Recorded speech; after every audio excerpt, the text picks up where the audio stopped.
नमस्कार फ्रेंड्स, जय जगन्नाथ। मु विस्मिता स्वागत करुच्ची आज ब्लॉग को। आज आम आसीचु बीच बुलिया को। चलतु मुझे देखी सब जगह बुले।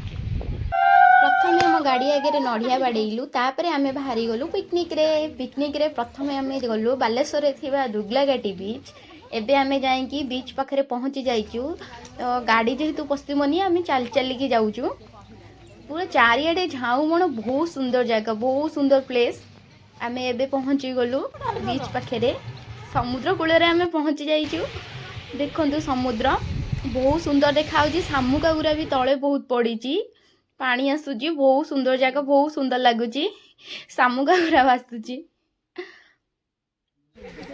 दुर्गलाघाटी बीच रू आम बाहरी आसिलु। एबे आम चांदीपुर बीच पाखे पहुँची जाइचु। तो चांदीपुर बीच पाखे थिबा रेस्टोरेंट रे आमर खाइबा व्यवस्था होता, जेहेतु बहुत लेट है, बहुत जोर भोक भी कलानी। तो आम आसिकी पहुँची जाइलु रेस्टोरेंट रे।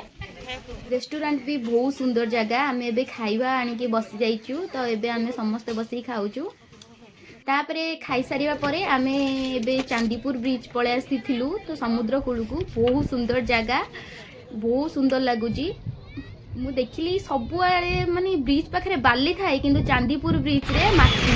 तो आश्चर्य लगिला। तापरे आमे भारी जाइथिलु इमामी मंदिर, इमामी जगन्नाथ मंदिर। एबे आमे इमामी जगन्नाथ मंदिर पाखे पहुँची जाइचु। देखंतु इमामी जगन्नाथ मंदिर व्यू बहुत सुंदर हेजी। जय जगन्नाथ, जय जगन्नाथ। ठाकुर दर्शन पर आम पलि आसीलु बुलिया को। ये हूँ ठाकुर साइड रे थिबा हनुमान मंदिर, और ये हूँ व्यू सबुआड़ा। ये हूँ लक्ष्मी मंदिर। आम एपटे बुलिया घर को बाहरी गलु। रोची नमस्कार, देखा नेक्स्ट ब्लॉग रे।